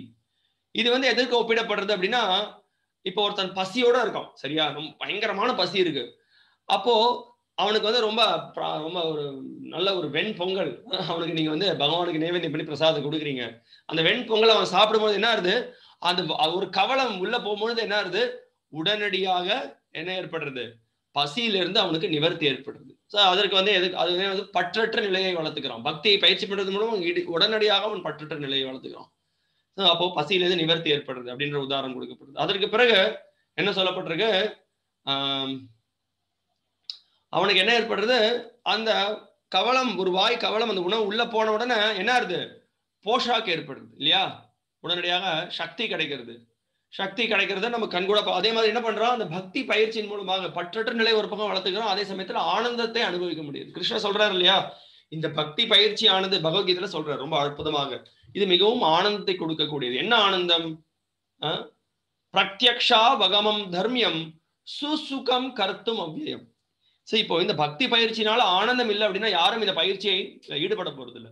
ஹரே கிருஷ்ண மகாமந்திர ஜபம் பண்றோம், ஹரே கிருஷ்ண மகாமந்திரத்தை நம்ம வந்து ஆடி பாடுறோம், கிருஷ்ணருக்கு வந்து நைவேத்தியம் பண்றோம், கிருஷ்ணரை ரொம்ப அற்புதமாக அலங்கரிக்கிறோம், கிருஷ்ணருக்கு வந்து நம்ம அனைத்து சேவைகள், அவருடைய அற்புதமான சேவைகள் ஈடுபடுறோம், அவருக்கோசரம் நம்ம வந்து கோயில்களை கட்டுறோம், அவருடைய புஸ்தகங்களை விநியோகம் பண்றோம், அவருடைய நாமரூப குணம் லீலை வைபவங்களை மற்றவங்களுக்கு எடுத்து சொல்றோம், மற்றவங்களை வந்து பாவ விளைவுகள்ல இருந்து ஈடுபடாம திவ்யமான ஞானத்தை கொடுத்து பக்தி மார்க்கத்தை பயிற்சி பண்றதுக்கான வழிமுறை சொல்லி, இது எல்லாம் மிகவும் ஆனந்தமயமான பயிற்சி. இதுவும் கிருஷ்ணனுடைய சேவை. இந்த கிருஷ்ணனுடைய சேவையில் ஈடுபடும் பொழுது நம்மளுக்கு இந்த உலகத்துல இருக்கக்கூடிய அத்தியாவசியமான அபத்தமான விஷயங்கள், தேவையற்ற விஷயங்கள்ல இருந்து நம்மளுக்கு விடுதலை ஏற்படுறது. அதே சமயத்துல ஆனந்தமும் ஏற்படுறது பக்தி பயிற்சியினுடைய சாதகமான பயிற்சியின் காரணத்தினால. அதன் மேலும் அதற்கப்புறம் என்ன ஏற்படுறது? அந்த பக்தின்றது எழுச்சி பெறுறது. ஹிருதயத்துல நம்ம எல்லாரும் கிருஷ்ணனுடைய சேவகன் இல்லையா? கிருஷ்ணனுடைய உண்மையாக எல்லாரும் கிருஷ்ணனுடைய சேவகன் தான். ஆனா மாயனுடைய திரையினால அது மறைக்கப்பட்டிருக்கு. அந்த மறைக்கப்பட்ட நிலையிலிருந்து இந்த பக்தி பயிற்சியின் மூலமாக, நவவித பக்தியினுடைய பயிற்சியின் மூலமாக அது நம்மளுடைய உண்மையான ஸ்வரூபம், உண்மையான நிலை, நித்திய கிருஷ்ணதாஸ் அப்படின்ற அந்த நிலை அப்படி எழுச்சி பெறுறது. சோ அதை எழுச்சி பெறுறதின் மூலமாக பகவான் மேல அந்த அளவுக்கு பிரீத்தி ஏற்படுறது, அவர் மேல பற்று ஏற்படுறது. அதுதான் பக்தி. பகவான், பக்தன், பக்தி. சோ இந்த 3 விஷயங்கள் இருக்கு. பக்தர்கள் பகவான் மேல அன்பை செலுத்துறாங்க, பக்தியை செலுத்துறாங்க. சோ இந்த 3 விஷயங்களும் ஒரே சமயத்துல ஏற்படுறது அப்படின்னு இந்த பாகவதம் ஸ்லோகம் சொல்றது. என்னது? பற்றற்ற நிலை, அப்புறம் ஆனந்த அனுபவம், பக்தியின் மூலம் ஏற்படுகிற ஆனந்த அனுபவம், அதற்கு பிறகு பக்தி வெளிப்படுத்தப்படுறது. இப்போ இதுக்கு அப்புறம் இந்த உதாரணம் என்ன பார்த்தோம்? பசியிலிருந்து நிவர்த்தி ஏற்படுறது, அதற்கு பிறகு போஷாக்கு ஏற்படுறது, துஷ்டி புஷ்டி சுத் அபாயோ. சுத் அபாயோனா என்ன அர்த்தம் அப்படின்னா திருப்தி, திருப்தி ஏற்படுறது இல்லையா? அந்த கவலம் உள்ள போக போக அதே சமயத்துல ஆனந்தம் ஏற்படுது, முழு திருப்தி ஏற்படுது. இதுதான் இந்த பக்தியினுடைய வழிமுறை. ஸோ வேர்லிருந்து பாவத்திலிருந்து ஒருத்தன் முழுமையாக விடுதலை ஏற்படுறது. ஸோ அது மாதிரி இந்த இடத்துல இங்க சொல்லப்பட்டிருக்கு. கிருஷ்ணர் உத்தவருக்கு சொல்றார், யதாக்னி சம்ருதார்ச்சிஹி கரோத் ஏதாம்சி பஸ்மசாத் ததாமத் விஷயா பக்திர் உத்தவை நாம்சி கிருத்ஸ்னஷஹ. கிருஷ்ணர் சொல்றாரு, எப்படி வந்து இந்த நம்ம வந்து சமைக்கும் பொழுது பாத்தீங்கன்னா நம்ம என்ன பண்றோம் அப்படின்னா, இந்த விறகு அடுப்புல விறகெல்லாம் தூக்கி போடுறோம், விறகு அப்படியே கொழுந்து விட்டு எரியுது, அந்த நெரு ஜுவாலையா வருது, விறகு எல்லாம் அப்படியே பஸ்மசாத், எல்லாம் அப்படியே பஸ்மமா போயிடுறது. விறகு எல்லாம் வந்து பாத்தீங்க அப்படின்னா வெறும் வந்து இந்த என்ன சொல்றது, மீதி இருக்கக்கூடிய அந்த பஸ்மம் தான் அங்க இருக்கு. சோ அப்போ அதே மாதிரி பக்தின்றது என்ன பண்றது? ஆகவே எல்லா விதமான பாவத்தையும் பஸ்மமா எல்லாத்தையும் அழிச்சிடுறது அப்படின்னு ரொம்ப அற்புதமாக சொல்லப்பட்டிருக்கு. அதனால எந்த நிலையில யார் ஒருத்தர் எந்த நிலையில இருந்தாலும், எப்படிப்பட்ட நிலையில இருந்தாலும், எந்த பின்னணியிலேருந்து ஒருத்தன் வந்திருந்தாலும் கவலைப்படுறதுக்கு ஒண்ணு இல்லை. தேவகுதி ரொம்ப அற்புதமாக இந்த கபிலருடைய போதனைகளை பேசப்பட்டிருக்கு. என்னாமதேய ஸ்ரவணானு கீர்த்தனாத் யத் பிரவஹனாத் யத் ஸ்மரணாத் அபி க்வசித் ஸ்வாதோபி சத்ய சவனாய கல்பதே குதஃ புனஸ்தே பகவன் தர்ஷனாத். ரொம்ப அற்புதமாக சொல்லப்பட்டிருக்கு. ஒருத்தன் நாயை உண்ணக்கூடிய மாமிசத்துடைய பின்னணியிலேருந்து இருந்தாலும் சரி, எப்பேற்பட்ட பாவியாக இருந்தாலும் சரி, ஒரு பிரச்சனையும் இல்லை. ஸ்ரவணம், கீர்த்தனம், பிரவகன, ஸ்மரண, ஸ்ரவணத்துல ஈடுபடுறதின் மூலமாகவும், ஸ்ரவணம்னா பகவானோட நாமரூப குணம் லீலைகளை கேட்பதன் மூலமாகவும், அவருடைய கீர்த்தனத்துல ஈடுபடுறது, அவருடைய நாமரூப குணங்களை பாடுறதின் மூலமாகவும், அவருடைய ஸ்மரணையில இருக்கிறதின் மூலமாகவும், என்ன அவன் எப்பேற்பட்டவன், அவன் ஏற்கனவே எல்லா விதமான வேத சடங்குகள், எல்லா விதமான யஜ்யங்கள் எல்லாத்தையும் அவன் ஏற்கனவே அந்த மாதிரியான செயல்களை ஈடுபட்டுட்டான். அவன் மிகவும் உயர்ந்தவன். அதனால அது மிகவும் உன்னதமான செயல் இந்த பக்தி யோகம் அப்படின்றது ரொம்ப அழகாக சொல்லப்பட்டிருக்கு. அதனால இந்த ஸ்லோகத்துல ரொம்ப அற்புதமாக ஸ்ரீல பிரபுபாதர் விளக்குறார். இப்போ நான் திருப்பியும் உங்கள்கிட்ட இந்த ஸ்லைடை ஷேர் பண்றேன்.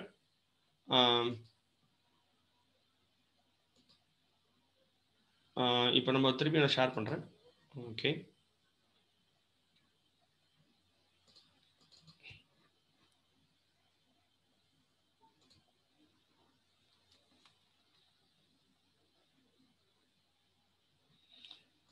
இப்போ நான் இந்த எப்படி ஒருத்தனால இந்த என்ன சொல்றது அறியாமையிலிருந்து ஒருத்தனால எப்படி விடுதலை, ஏன் பக்தி தான் வேறிலிருந்து நம்மளுடைய பாவத்தை விடுவிக்கிறது அப்படின்றத நம்ம புரிஞ்சுக்க முயற்சி பண்ணலாம். இப்போ நம்ம எல்லாரும் ஏன் இந்த உலகத்துல கஷ்டப்பட்டு இருக்கோம், அதற்கு காரணம் என்ன அப்படின்னா அவித்யா அப்படின்னு சாஸ்திரங்களை சொல்லப்பட்டிருக்கு. அவித்யானா அறியாமை. இந்த அறியாமையினுடைய பின் விளைவு என்ன அப்படின்னா நம்மளுக்கு பாப ஆசை இருக்கு.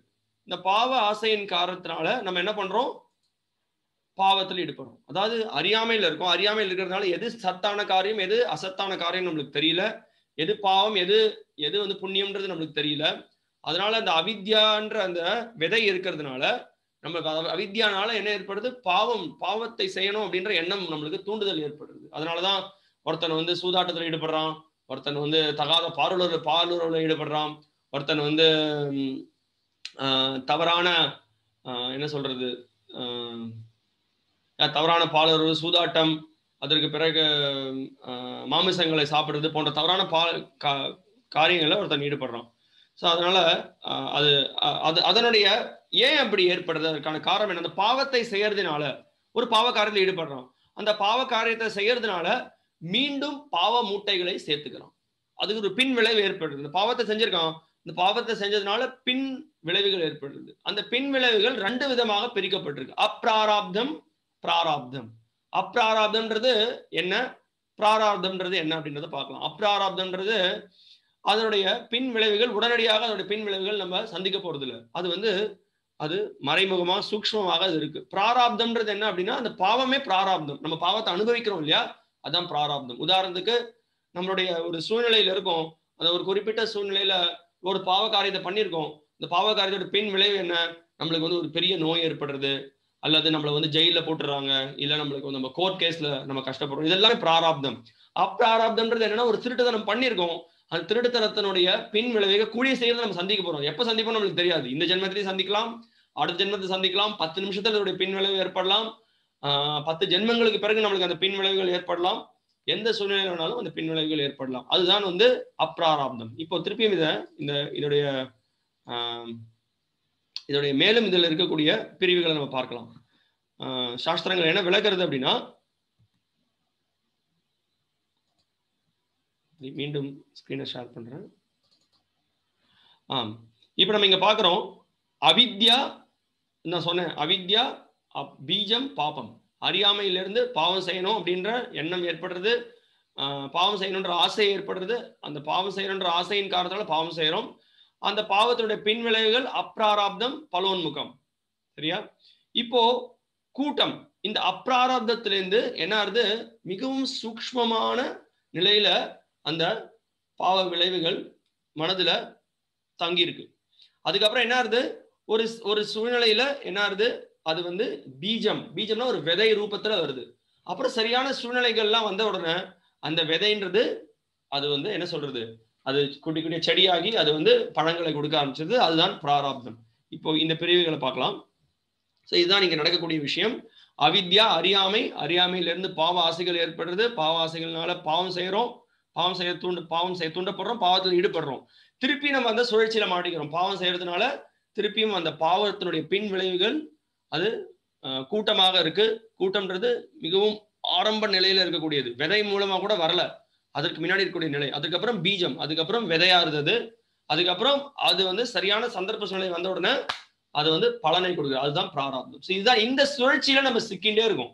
ஸோ இப்போ இந்த கூட்டம் பீஜம் அதுலேருந்து விடுதலை அடையிறதுக்கு வந்து மற்ற எந்த மார்க்கத்தினாலையும், எந்த பிராயஷ்சித்தத்தினாலையும் சரி, மற்ற எந்த ஒரு மார்க்கத்தினாலையும் நம்மளால விடுதலை அடைய முடியாது. ஸோ நம்ம விடுதலை அடையணும் அப்படின்னா அதற்கான ஒரே வழிமுறை என்ன அப்படின்னா நம்ம பகவான் கிருஷ்ணனுடைய சேவையில ஈடுபடணும். ஸோ அதுதான் நீங்க மிகவும் முக்கியமான விஷயம். அப்ப பகவான் கிருஷ்ணனுடைய சேவையில் ஈடுபடுறதின் மூலமாக நம்மளால இந்த பாவ விளைவுகள்ல இருந்து விடுதலை அடைய முடியும். ஸோ அதுதான் இந்த இடத்துல இந்த ஸ்லோகத்துல பேசிருக்கக்கூடிய மிகவும் முக்கியமான கருத்து. இப்போ எப்படி பகவத் சேவை, பகவானுடைய உன்னதமான இந்த சேவை இதுலேருந்து ஒருத்தனால எப்படி விடுதலை அடைய முடியும் அப்படின்றத நம்ம இந்த இடத்துல இன்னைக்கு வந்து சுகதேவ கோஸ்வாமி இந்த பக்தி யோகம் ஒரு மிகவும் உயர்ந்த அல்லது சிறந்த வழிமுறை. இந்த மார்க்கத்தை பின்பற்றுவதன் மூலமாக ஒருத்தனால இந்த எல்லா பாவ விளைவுகளிலிருந்து விடுதலை அடைய முடியும் அப்படின்ற கருத்தை நம்ம வந்து புரிஞ்சுக்கலாம். இப்போ இந்த வீடியோ இங்க வந்து கொஞ்சம் ஸ்டக்கா இருக்கு. நான் ஒரு செகண்ட் நான் திருப்பியும் ரீகனெக்ட் பண்றேன்.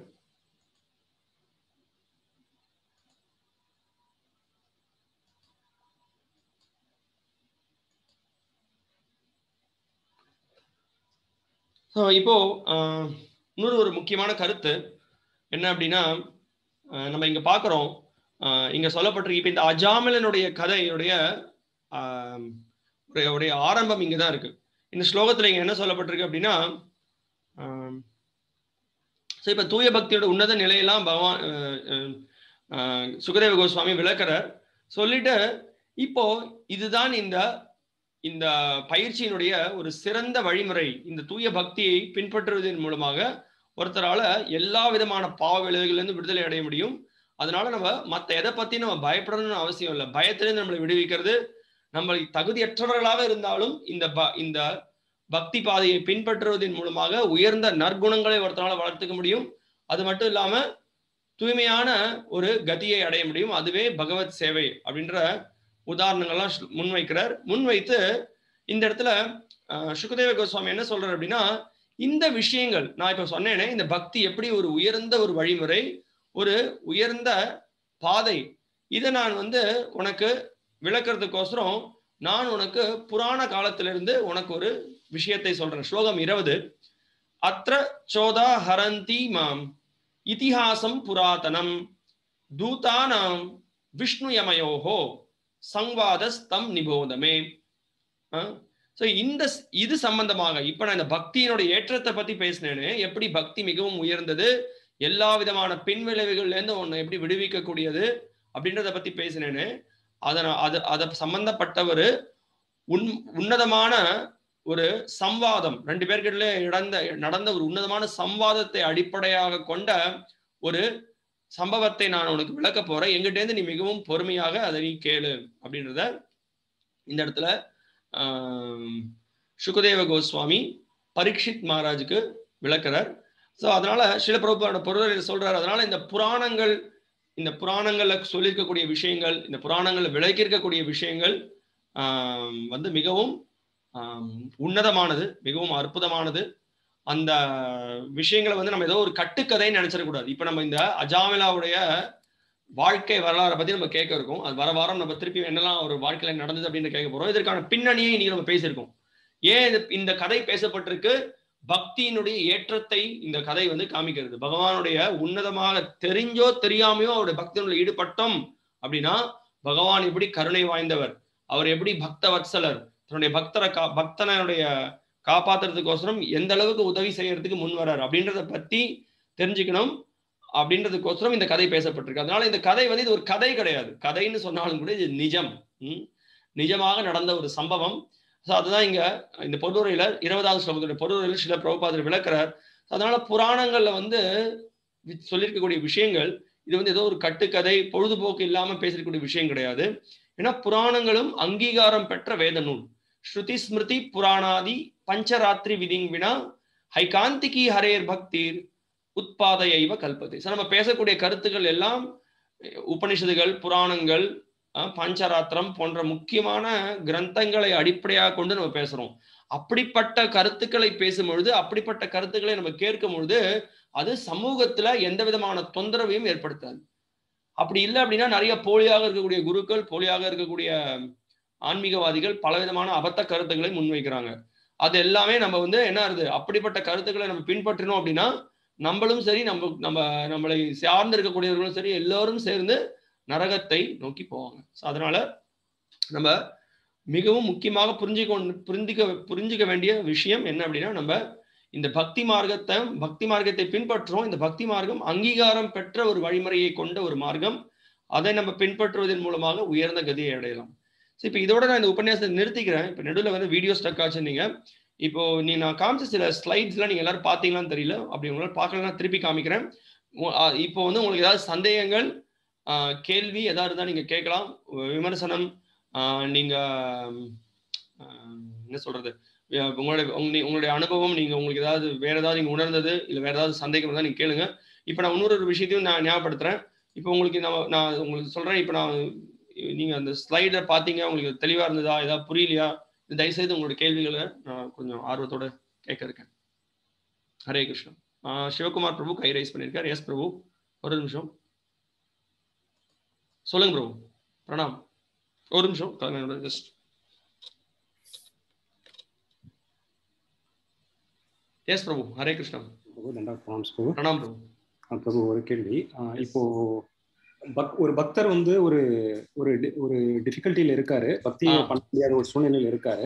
ஓகே. அவருக்கு போய், ஆனா அது material problem and he is not able to to பக்தி பிரபு. அவருக்கு போய் ஹெல்ப் பண்றதும், மெட்டீரியலாவே ஒரு ஹெல்ப், ஒருத்தர் கஷ்டப்படுறாரு ஆனா எந்த ஒரு பிரதிபலனும் எதிர்பார்க்காம நான் அவருக்கு போய் ஹெல்ப் பண்றேன்.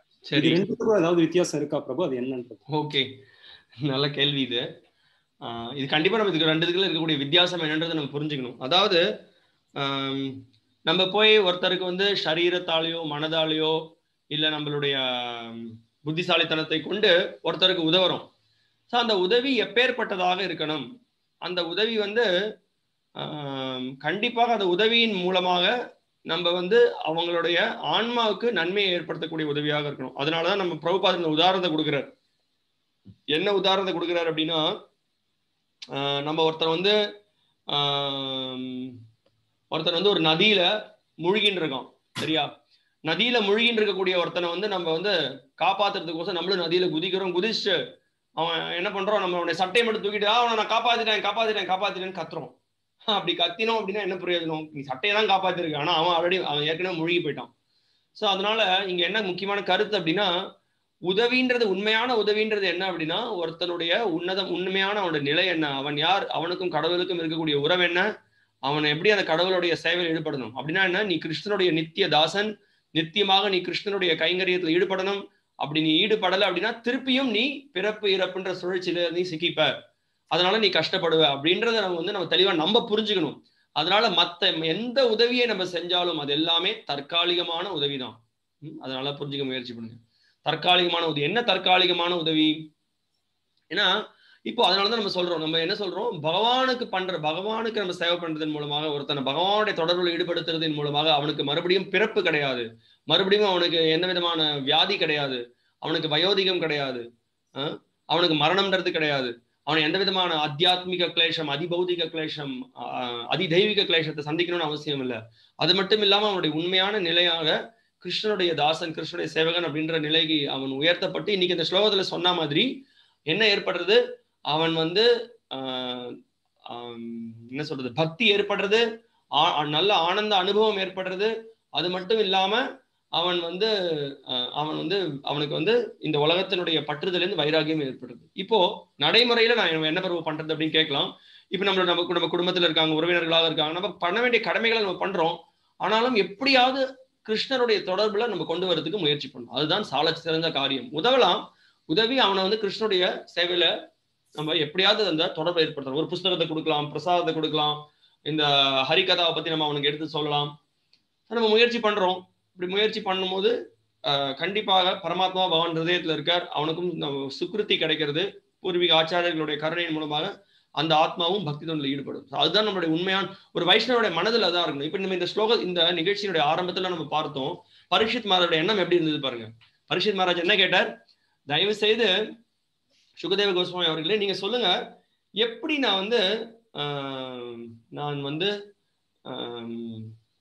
எப்படி நான் வந்து இந்த நரகத்தை நோக்கி சென்று கொண்டிருக்கக்கூடிய ஆத்மாக்களுக்கு எப்படி அவங்களுக்கு நிவர்த்தியை ஏற்படுத்துறது, அவங்களுக்கு எப்படி நம்ம உதவுறது அப்படின்றத ரொம்ப ஆர்வத்தோட கேட்டார். ஸோ அதுதான் நீங்க முக்கியமான கருத்து. அதனால எப்படியாவது நம்ம மக்களை பக்தி மார்க்கத்தில் ஈடுபடுத்தணும். அதுதான் நம்மளோட குறிக்கோளாக இருக்கணும். புரியுறதா? எஸ் பிரபு. ஹரே கிருஷ்ணா. தேங்க்யூ. கங்காராம் பிரபு கை ரைஸ் பண்ணியிருக்கார். ஒரு நிமிஷம். கங்காராம் பிரபு, ஹரே கிருஷ்ணா. பிரணாம். எஸ் பிரபு. ஹரே கிருஷ்ணா. கங்காராம் பிரபு கேக்குறதா நான் பேசுறது? பிரணாம் பிரபு. பிரணாம் பிரணாம். சொல்லுங்க பிரபு. இப்ப கிரகஸ்தர்களுக்கு வந்து பற்றற்ற நிலை அப்படின்றது வந்து கொஞ்சம் சொல்லுங்க. ஓகே, நல்ல கேள்வி இது, நல்ல கேள்வி. எஸ். இப்போ ஒருத்தர் வந்து எந்த நிலையில வேணாலும் இருக்கலாம். எந்த நிலை ஒருத்தர் வந்து ஒரே கோரிக்கை, நிறைய பேர் இப்ப கேள்வி கேட்டுட்டு தயவு செய்து நீங்க உங்களுடைய போன், உங்க எல்லாரோட போனையும் நீங்க வந்து உடனடியாக நீங்க மியூட்ல போட்டுருங்க. மியூட்ல போட்டீங்கன்னா ரொம்ப ஈஸியா இருக்கும். மியூட்ல போட நீங்க ஸ்பீக்கர்ல வச்சீங்கன்னா போன வாரம் ஆன மாதிரி அதே மாதிரி சவுண்ட் கேட்டுட்டே இருக்கும். அதனால நினைவுபடுத்துறேன். ஓகே, இப்போ மற்ற உங்க கேள்விக்கு நம்ம திருப்பி வரோம். இப்போ ஒருத்தர் கிரகஸ்தரா இருக்கட்டும், ஒருத்தர் குடும்பஸ்தரா இருக்கட்டும், எந்த நிலையில வேணாலும் ஒருத்தர் இருக்கட்டும், எந்த நிலையில இருந்தாலும் கிருஷ்ணன் நம்மளுக்கு என்ன வழிமுறை கொடுக்குறாரு அப்படின்னா, நம்ம எல்லாரும் நித்தியமாக கிருஷ்ணனுடைய தாசர்கள். நம்மளுடைய மனதை வந்து கிருஷ்ணனுடைய சேவையில நம்ம ஈடுபடுத்தணும். அதற்கு என்னெல்லாம் நம்மளுக்கு இடையூறா இருக்கக்கூடியது இந்த உலகாயுத விஷயங்கள், இந்த உலகாயுத பந்தங்கள், இது எல்லாமே நம்மள பல திசைகள்ல இழுக்கிறது. அதனால கிருஷ்ணன் என்ன சொல்றாரு அப்படின்னா, அது பல திசைகள்ல இழுக்கிறதுல நம்ம போன வாரம் கேட்டோம். அதுல பிரதானமா இருக்கக்கூடியது என்ன? பிரதானமா இருக்கக்கூடியது மனசு நம்மளை போட்டு பின்னி எல்லா பக்கத்துலயும் இழுக்கிறது. அப்போ அந்த மனசை நம்ம வந்து கிருஷ்ணனுடைய தாமரை திருவடிகளை செலுத்துறோம் அப்படின்னா நம்ம பற்றற்ற நிலையை வளர்த்தணும். எப்படி நம்ம அதை வளர்த்துக்கிறது? அதற்கு ரொம்ப சிறந்த வழி என்ன அப்படின்னா, சிறந்த வழி பகவானுடைய பக்தி தொண்டில் ஈடுபடுறதின் மூலமாக. இப்ப நடைமுறையில் என்னெல்லாம் பண்ணணுன்றதையும் நம்ம பார்க்கலாம். அதனாலதான் சரணாகதியோட லட்சணத்துல என்ன சொல்லப்பட்டிருக்கு அப்படின்னா, ஆனுகூல்யஸ்ய சங்கல்ப பிரதிகூல்யஸ்ய வர்ஜனம். இதெல்லாம் பக்திக்கு சாதகமானது, இதெல்லாம் பக்திக்கு பாதகமானது. இப்போ எதெல்லாம் பாதகமானது, பக்திக்கு பாதகமானது என்னன்றதை நம்ம பார்க்கலாம். நம்ம வந்து சினிமாவுக்கு போக தேவையில்லை, ஹோட்டலுக்கு போக தேவையில்லை, அதிகமான பணம் சொத்து அதை சேகரிச்சு வச்சுக்கணும்னு அவசியம் இல்லை. இல்லை மேலும் மேலும் மேலும் மேலும் நிறைய நம்ம சேகரிச்சு வச்சுக்கணும், மேலும் நம்ம வந்து பேர் பதவி புகழ் அடையணும், இல்லை நிறைய நேரத்தை வந்து வேணாங்கிற என்ன சொல்றது தேவையில்லாத இந்த மேகசின், இன்டர்நெட், அப்புறம் யூடியூப்லயே நிறைய விஷயங்கள் இருக்கு, அதுல உட்காந்து அதை பார்த்துட்டு இருக்கிறது, இது மாதிரி நிறைய வேணாங்கிற விஷயத்த நம்ம பற்ற வளர்த்துட்டு நம்ம என்ன பண்றோம், நம்ம நேரத்தை வீணடிச்சுட்டு இருக்கோம். ஆனா அந்த இதெல்லாம் என்ன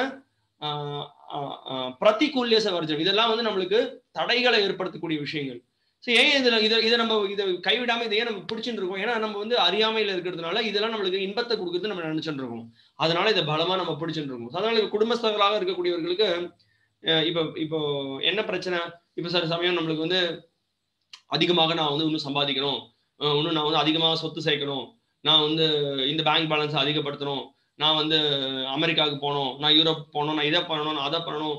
நம்மளுக்கு ஒரு பக்கம் தெரியறது பக்தின்னு ஒன்று இருக்கு அப்படின்றது தெரியுது, ஆனால் அது மேல நமக்கு முழு நம்பிக்கை வரல, ஏன்னா போதுமான அளவுக்கு நம்ம கேட்கல.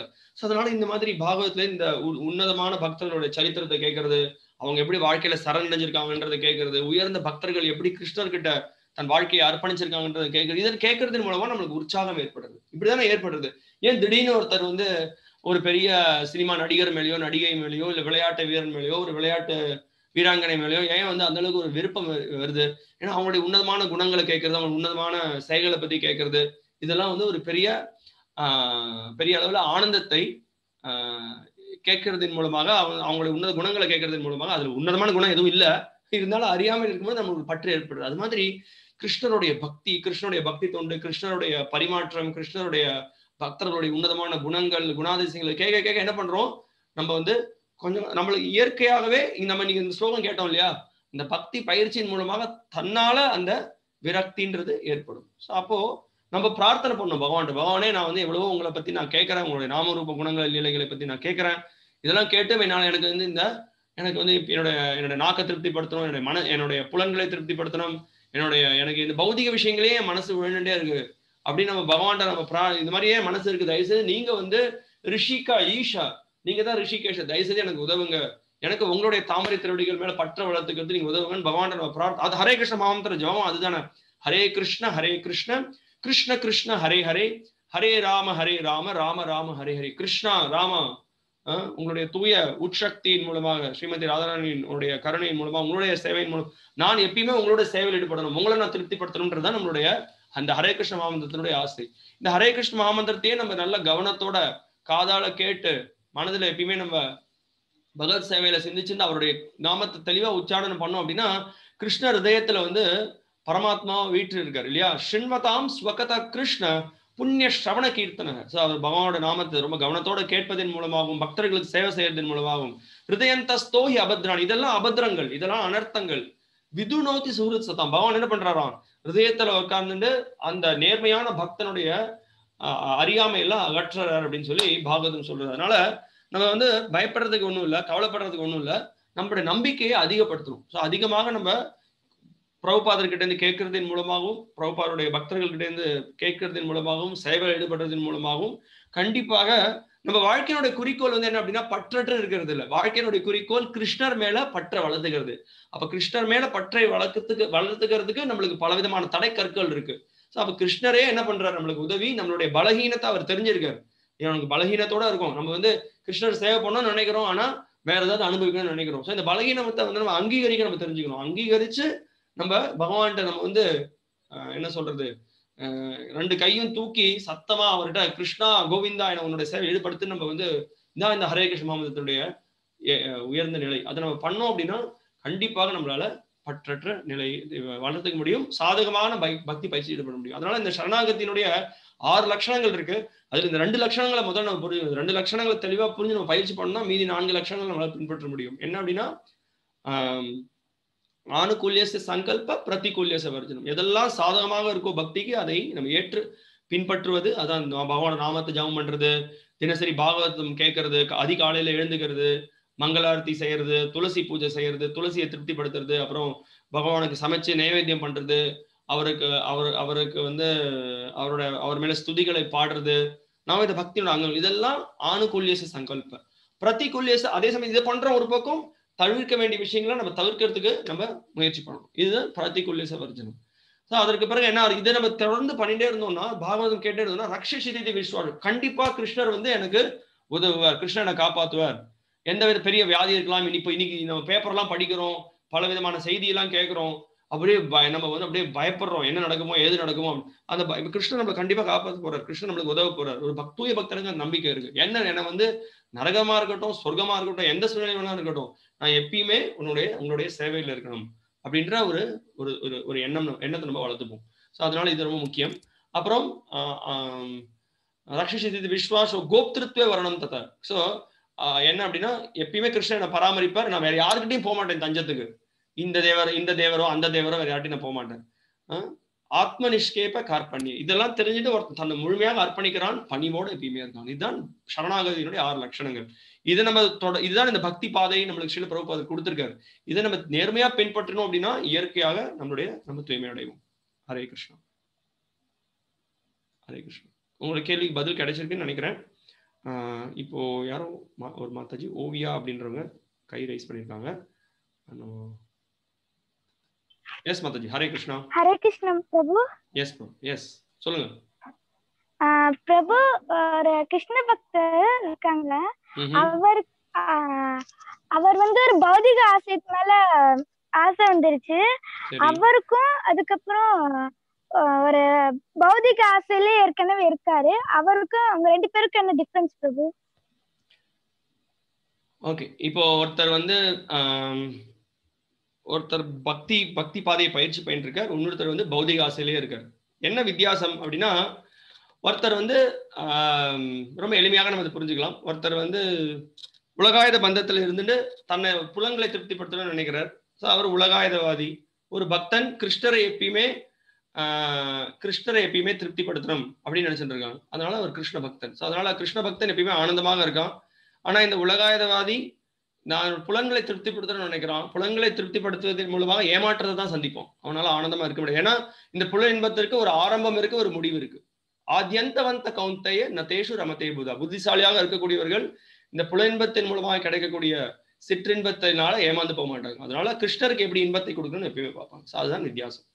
அதனால நம்ம அந்த மாதிரி அறியாமையில் இருக்கக்கூடியவர்களுக்கு நம்ம என்ன பண்ண முயற்சி பண்றோம்? இந்த பக்தியை கொடுக்க முயற்சி பண்றோம். இந்த விஷயங்கள்லாம் எடுத்து சொல்றதன் மூலமாக அவங்களுக்கு பக்தியை கொடுக்க முயற்சி பண்றோம். இங்க ஒரு பக்தர் ஒரு கருத்தை முன்வைத்திருக்கார்.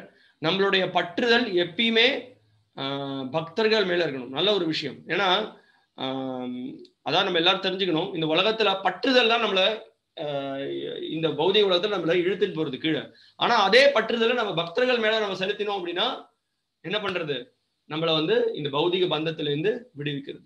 பாகவதம் அதான் சொல்லி தருது. பிரசங்கம் அஜரம் பாசம் ஆத்மனோ கவையோ விதுகும். அதான் என்ன சொல்லப்படுதுன்னா, நம்மளுடைய பாசத்தை பகவானுடைய பக்தர்கள் மேல வளர்த்துக்கணும். அப்படி பகவான் மேல பக்தர்கள் மேல வளர்த்துக்காம உலகாயுத விஷயங்கள், அந்நியற்ற விஷயங்கள் மேல நம்மளுடைய பாசத்தை செலுத்தினோம் அப்படின்னா அது நம்மள கீழ்நிலைக்கு கொண்டு போகும். இதுதான் சிறந்த கற்றறிந்த எல்லா விதமான பாகவதர்களும் விளக்குறாங்க அப்படின்னு சொல்லப்படும். மிக்க நன்றி.